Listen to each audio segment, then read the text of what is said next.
नमस्कार, स्वागत है आपका। एमवी नेटवर्क देख रहे हैं आप और मैं हूं आपके साथ लता। बुलेटिन की शुरुआत करेंगे बड़ी खबर के साथ। चारधाम यात्रा में फर्जी रजिस्ट्रेशन कर एक्शन। फर्जी ऑनलाइन रजिस्ट्रेशन पर 4 और केस दर्ज किए गए हैं। धोखाधड़ी करने वाले ट्रैवल एजेंटों पर एक्शन किया जा रहा है। मामले में अब तक 39 केस दर्ज किए जा चुके हैं। फर्जी रजिस्ट्रेशन करने वाले 8 लोगों को गिरफ्तार पुलिस अब तक कर चुकी है। तो ये बड़ी जानकारी आपको बता दें, चारधाम यात्रा का जो है समय चल रहा है और इस दौरान आपको बताएं कि कई ऐसी ट्रैवल एजेंसियां हैं जो फर्जी तरीके से श्रद्धालुओं का, यात्रियों का रजिस्ट्रेशन करा रही है, उन्हें चकमा देने की कोशिश की जा रही है। और इस मामले को लेकर आपको बताते चले कि फर्जी रजिस्ट्रेशन जो कंपनियां कर रही हैं उन पर लगातार एक्शन हो रहा है, जिसमें फर्जी ऑनलाइन रजिस्ट्रेशन पर 4 और केस दर्ज किए गए हैं। धोखाधड़ी करने वाले ट्रैवल एजेंटों पर साफ तौर पर कड़ा एक्शन अख्तियार किया जा रहा है। मामले में अब तक 39 केस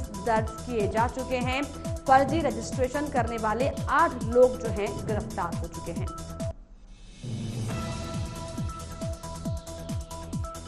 तो ये बड़ी जानकारी, चारधाम यात्रा में फर्जी रजिस्ट्रेशन पर जो है एक्शन लगातार हो रहा है। धार्मिक सरकार इस पर लगातार निगाहें बनाई हुई है। जिला प्रशासन एक्टिव और पूरी तत्परता के साथ जो है इस पर कार्रवाई कर रहा है। और इसी कड़ी में आपको बताते चलें कि अब तक जो है कई ऐसी ट्रैवल एजेंसियां, ट्रैवल कंपनी जो कि यात्रियों को, श्रद्धालुओं को जो है चकमा देने का काम कर रही थी, मोटी मोटी रकम वसूली जा रही थी, उन पर साफ तौर पर कार्रवाई की जा रही है।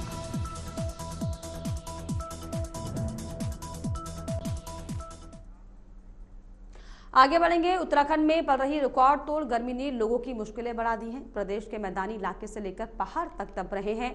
पहाड़ों पर छुट्टियां मनाने पहुंच रहे लोगों को भी भीषण गर्मी के कारण परेशानियों का सामना करना पड़ रहा है। देहरादून की रिकॉर्ड तोड़ गर्मी लोगों को झुलसा रही है। देहरादून की गर्मी दिन प्रतिदिन बढ़ती जा रही है। गर्म हवाएं बेहाल कर रही हैं। बुधवार को देहरादून का तापमान 43 डिग्री सेल्सियस दर्ज किया गया।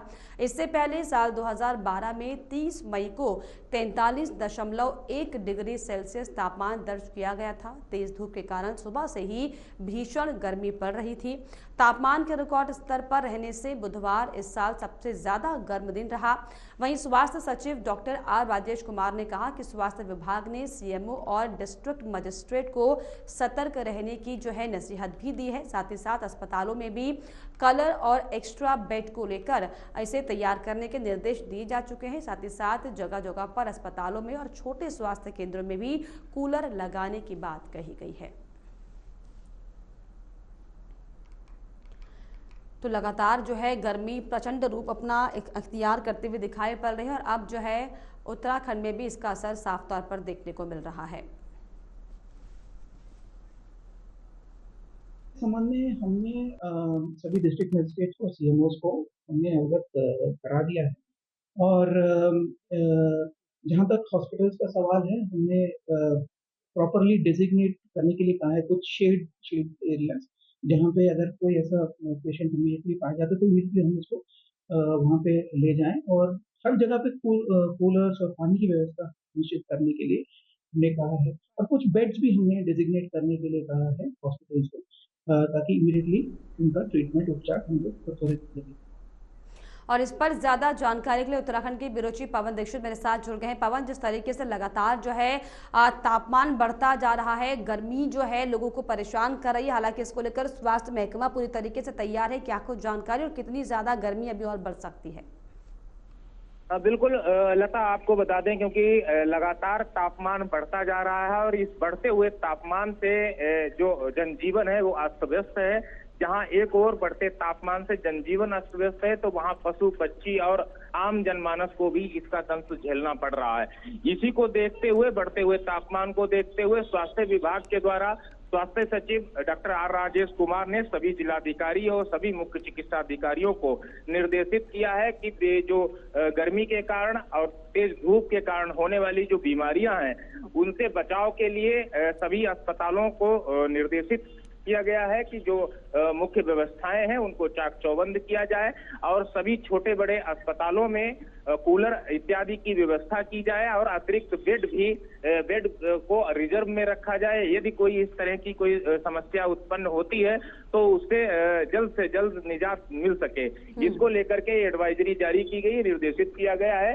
अब क्योंकि अभी तक जो कल का जो बुधवार का दिन है, बुधवार के दिन का जो अधिकतम तापमान उत्तराखंड में जो देहरादून में जो अभी तक रिकॉर्ड किया गया है वो 43 डिग्री सेल्सियस तापमान रिकॉर्ड किया गया है, जो पिछले कई वर्षों से अधिक है। और 2012 में 30 मई का जो रिकॉर्ड था वो 45 डिग्री था और वही उससे पहले ही 29 मई को ये कल जो रिकॉर्ड दर्ज किया गया है वो 43 डिग्री सेल्सियस तक उत्तराखंड में तापमान दर्ज किया गया जो है सबसे ज्यादा गर्म दिन रहा।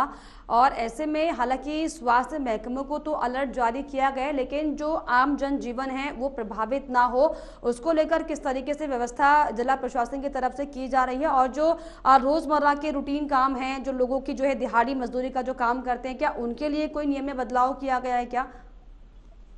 हालांकि ऐसा कोई विशेष निर्देश जारी नहीं किया गया है, लेकिन शासन की ओर से ये जरूर सभी जिलाधिकारियों को निर्देशित किया गया है कि ऐसे बढ़ते हुए तापमान से बचाव के लिए जगह जगह पानी की व्यवस्था होनी चाहिए और जो कूलर और पंखे की व्यवस्था होनी चाहिए, चाहे वो सरकारी दफ्तर हो या फिर जहां भीड़ भाड़ वाले जो इलाके होते हैं, चाहे वो परिवहन विभाग से संबंधित हो, परिवहन निगम से संबंधित हो, चाहे वो रोडवेज बस स्टैंड हो, चाहे वो प्राइवेट टैक्सी स्टैंड हो, चाहे वो अस्पताल हो, चाहे वो स्कूल हो, चाहे वो अन्य सार्वजनिक संस्थान हो, वहां पर प्याव पानी की व्यवस्था और हवा की व्यवस्था समुचित तौर पे आम लोगों को भी कराई जाए ताकि इस बढ़ते हुए तापमान से आम लोगों को भी निजात मिल सके। हालांकि आम लोगों को किस तरीके से निजात मिल सके इसकी जो है खास तैयारी रोकथाम जो है हो रही है। ऐसे में अगर हम देहरादून की बात करें, देहरादून जो है मसूरी से सटा हुआ इलाका है, हालांकि पहाड़ के पास इलाका है लेकिन मैदानी होने की वजह से क्योंकि गर्मी वहां पर भी ज्यादा पड़ रही है, ऐसे में जो वहां के लोग हैं वो किस तरीके से उनका रूटीन अब दिखाई पड़ रहा है। और जिस तरीके से अगर हम दिल्ली एनसीआर की बात करें, जैसे कि 12 से 3 जो है मजदूरों को बाहर काम करने के लिए मना कर दिया गया है, ऐसे में क्योंकि देहरादून में भी बहुत ज्यादा लेवल पर कंस्ट्रक्शन का काम हो रहा है, तो नहीं लगता कि इस पर भी जो है प्रशासन को विचार करना चाहिए? हाँ बिल्कुल, जैसे जैसे जो तापमान बढ़ रहा है वैसे वैसे गाइडलाइन जो अन्य प्रदेशों में जारी हो रही है उसी के आधार पर उत्तराखंड सरकार भी इसको लेकर के जल्दी कोई बड़ा निर्णय ले सकती है। लेकिन हालांकि अभी तक प्रशासन के द्वारा कोई ऐसा निर्णय नहीं लिया गया है कि जिसमें निजी जो कार्य है उनको लेकर के कोई दिशा निर्देश जारी किए गए हों, लेकिन जो सार्वजनिक कार्य हैं जो शासन के द्वारा कराए जा रहे हैं, शासन प्रशासन के द्वारा, उनमें जरूर एहतियात बरतने की अभी चेतावनी जारी की गई है, लेकिन कार्य को बाधित करने वाला ऐसा कोई आदेश अभी जारी नहीं किया गया है। फिलहाल जो है कार्य को बाधित करने वाली जो आदेश जारी किया गया उसका अनुसरण भी किया जा सकता है। तरीके से तैयार रहने के लिए जिला प्रशासन को, स्वास्थ्य महकमे को जो है अलर्ट किया गया है। फिलहाल बहुत शुक्रिया इस पर जानकारी के लिए, आप बने रहिए, आपसे आगे भी अपडेट लेंगे।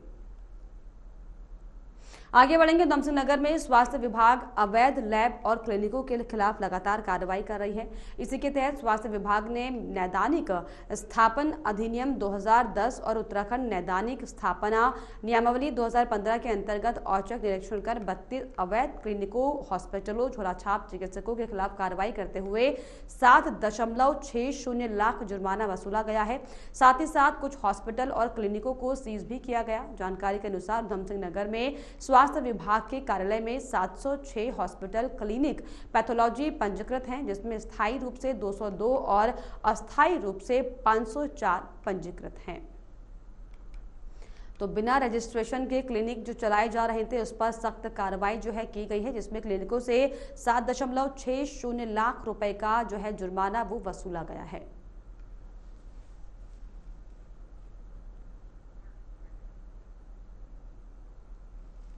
अगर हम 23-24 की बात करें तो लगभग 43 जगह हमारे द्वारा निरीक्षण किया गया था, जिसमें 32 जगह हमारे द्वारा सीजन एंड सिली कार्रवाई की गई थी।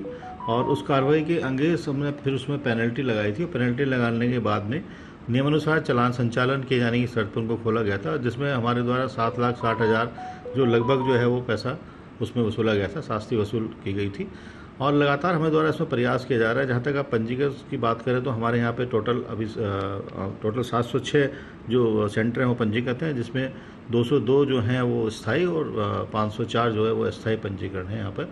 तो जो भी पंजीकृत नहीं होते हैं तो उसके खिलाफ या नियम के विरुद्ध अगर उनके द्वारा कोई प्रैक्टिस की जाती है तो उस पर फिर हमारे द्वारा कार्रवाई की जाती है। और इस पर ज्यादा जानकारी के लिए मेरे सहयोगी पवन दीक्षित लगातार बने हुए। पवन, जिस तरीके से अवैध तरीके से उधम सिंह नगर में कई क्लिनिक जो है चलाए जा रहे थे, हालांकि इस पर कार्रवाई की गई है, क्या कुछ जानकारी मिल रही है? और अब तक कैसे जो है प्रशासन की अनदेखी के चलते इतने सारे जो अवैध क्लिनिक फल फूल रहे थे, ये कैसे पॉसिबल है?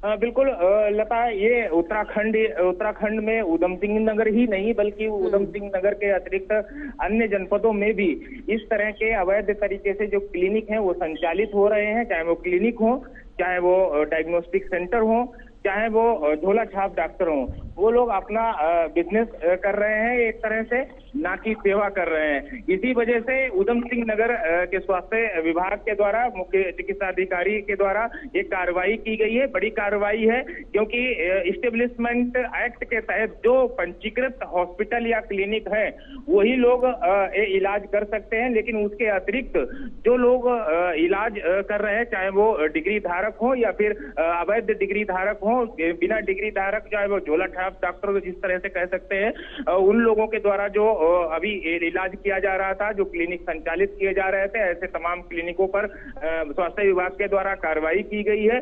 और कुछ अस्पतालों पे, जो क्लिनिकों पर जो अवैध तौर पे चलाया जा रहा है, जो पंजीकृत नहीं थे, उन पर जुर्माना भी किया गया है। लगभग 7.5 लाख रुपए का जुर्माना भी वसूला गया है। और जो अवैध तौर पर जो झोला छाप डॉक्टर, जो चिकित्सक जो इलाज कर रहे थे, उनको नोटिस भी जारी किया गया है।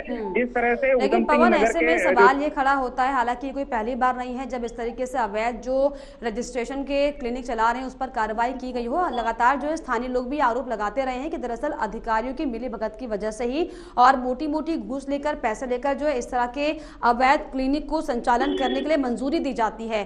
तो ये दरअसल बड़ा सवाल है कि आखिर कब तक इस तरीके से जो है अवैध वसूली होती रहेगी। हालांकि इस तरह की कार्रवाई जरूर बार बार होती है, लेकिन जो लोगों की शिकायतें सामने आती है और जो लोगों की जान के साथ जो खिलवाड़ होता है, आखिर इसको लेकर प्रशासन सजग क्यों नहीं रहता?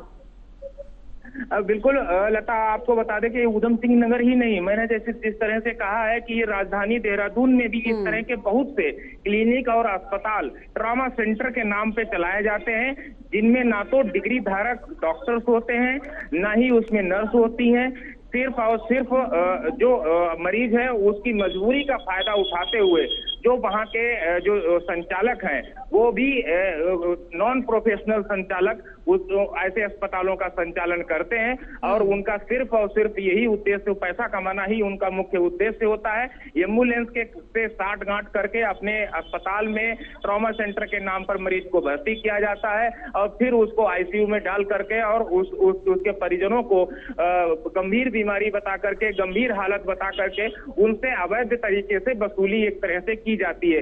इस तरह के कई मामले, कई बार प्रकरण सामने आए, लेकिन प्रशासन कहीं न कहीं प्रशासन की कमजोरी नजर आई है, क्योंकि उन पर कोई भी ऐसी बड़ी कार्रवाई नहीं हो पाई है जिससे कोई अन्य जो शहरों में इस तरह के जो संचालित अवैध तौर पर जो क्लिनिक है, अस्पताल है, सेंटर है, वो कहीं न कहीं वो उनसे दबाव बने, वो डरे और वो जो है सही इलाज कर सके। बिल्कुल, ये शर्मनाक है। और ऐसे में जो है जिला प्रशासन की कार्य प्रणाली पर भी कई तरह के सवाल खड़े होते हैं। बहुत शुक्रिया आपका पवन, तमाम जानकारियों के लिए, तमाम बातचीत के लिए। आगे बढ़ेंगे। उपराष्ट्रपति जगदीप धनखड़ और आज नैनीताल पहुंचे। यहां पर कैंट स्थित हेलीपैड पहुंचने पर राज्यपाल लेफ्टिनेंट जनरल गुरमीत सिंह ने उनका स्वागत किया। उपराष्ट्रपति जगदीप धनखड़ ने कैंची धाम पहुंचकर बाबा नीम करोली महाराज का आशीर्वाद लिया है। उपराष्ट्रपति ने कैंची धाम में करीब 1 घंटे तक पूजा अर्चना की, जिसके बाद मंदिर प्रशासन की तरफ से उपराष्ट्रपति को बाबा की मूर्ति भी भेंट की गई है।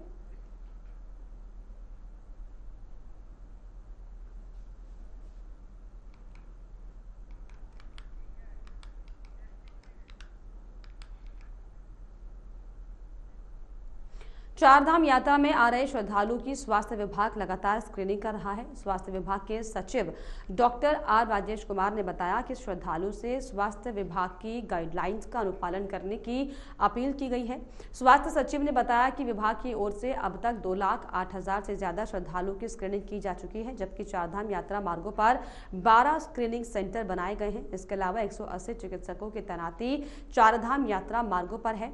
वहीं उन्होंने बताया कि 87,000 से ज्यादा 50 वर्ष से ज्यादा श्रद्धालु की, जबकि 50 वर्ष से कम उम्र के 1,27,000 से ज्यादा श्रद्धालुओं की स्क्रीनिंग की जा चुकी है।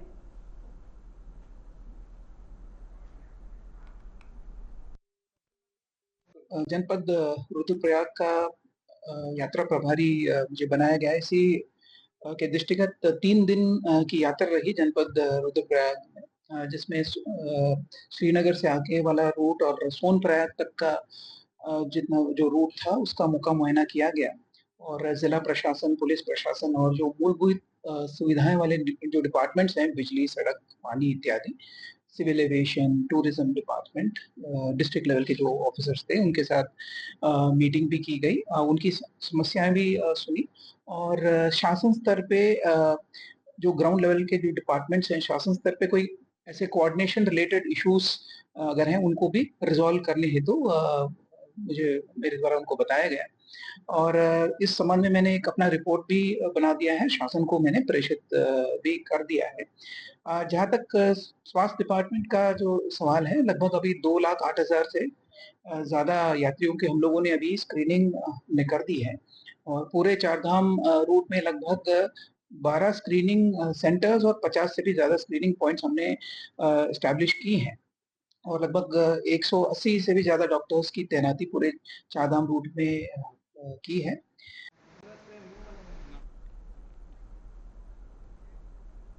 हरिद्वार के रुड़की सिविल अस्पताल प्रशासन पर एक शख्स ने पत्नी की डिलीवरी के दौरान उसका बच्चा चोरी करने का आरोप लगाया है। इस मामले के बाद अस्पताल विवादों के चर्चाओं में है। शख्स अस्पताल के उच्च अधिकारियों से लेकर पुलिस पर भी अपनी गुहार लगा चुका है। पीड़ित महिला के पति गुलाब सिंह ने बताया कि 20 मई को वह पत्नी को लेकर डिलीवरी के लिए मंगलौर के गुरुकुल नारसन स्थित CHC सेंटर पहुंचा, जहां पर से उनको रुड़की सिविल अस्पताल के लिए रेफर किया गया। एम्बुलेंस के जरिए वो अपनी पत्नी को रुड़की सिविल अस्पताल लेकर आया। 20 मई की शाम ही रुड़की सिविल अस्पताल में डिलीवरी के दौरान एक बच्चे की डिलीवरी हुई, लेकिन वो मृत था, जबकि दूसरे बच्चे के लिए डॉक्टर ने ये कहकर रेफर कर दिया कि बच्चा गर्भ में चिपका हुआ है और वह उसका इलाज वहां पर संभव नहीं है। इसके बाद उन्हें ऋषिकेश एम्स के लिए रेफर किया गया। एम्स पहुंचने पर चिकित्सकों ने परिजनों को बताया कि बच्चा गर्भ में मौजूद ही नहीं है। इसके बाद परिजन वापस रुड़की सिविल अस्पताल पहुंचे और डॉक्टरों से दूसरे बच्चे के बारे में जानकारी ली, लेकिन डॉक्टरों ने अल्ट्रासाउंड में ही गड़बड़ होने की बात कहकर मामले से पल्ला झाड़ लिया, जबकि पीड़ित ने सबूत के तौर पर 2 अलग अलग अल्ट्रासाउंड सेंटर के रिपोर्ट दिखाए, जिसमें जुड़वा शिशु गर्भ में पलने की बात कही गई है। इसके बाद पीड़ित ने गंगानहर कोतवाली पहुंचकर मामले में तहरीर देकर डॉक्टरों के खिलाफ कार्रवाई की मांग की है।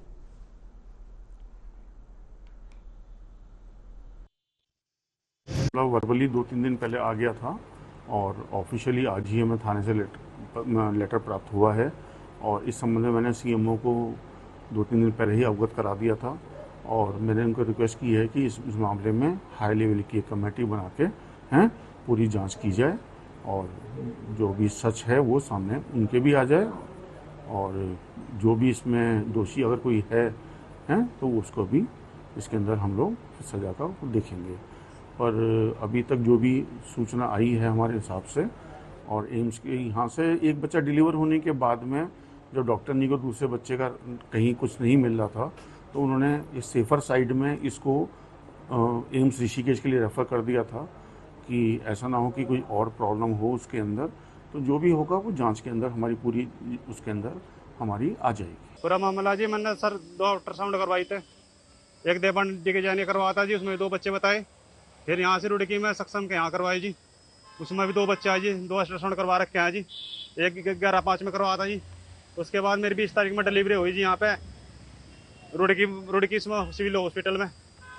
उसके बाद यहाँ पर एक बच्चा आया जी सर, 2 बच्चे थे, एक बच्चे का सर पता नहीं चल रहा, उन्होंने कहा कि पेट में बच्चा चिपक रहा है जी, उन्होंने कहा एम्स में ले जाओ। फिर मैं 108 में एम्बुलेंस में ले गया जी, मुझे वहाँ से एम्बुलेंस वालों ने 100 हरिद्वार में जाकर परेशान किया जी।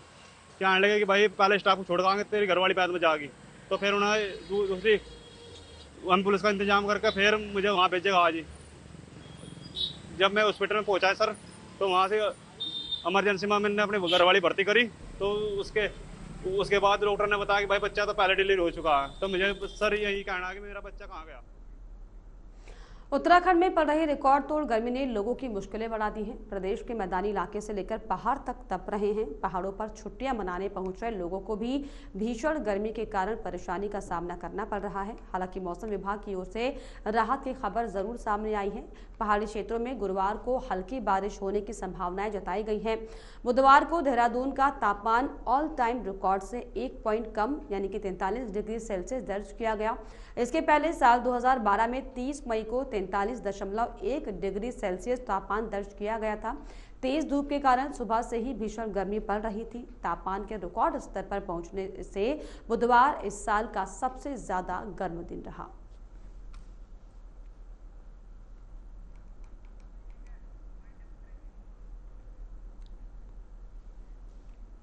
और इसी के साथ इस बुलेटिन में फिलहाल इतना ही। देश और दुनिया की तमाम खबरों के लिए आप देखते रहिए एमवी नेटवर्क। नमस्कार।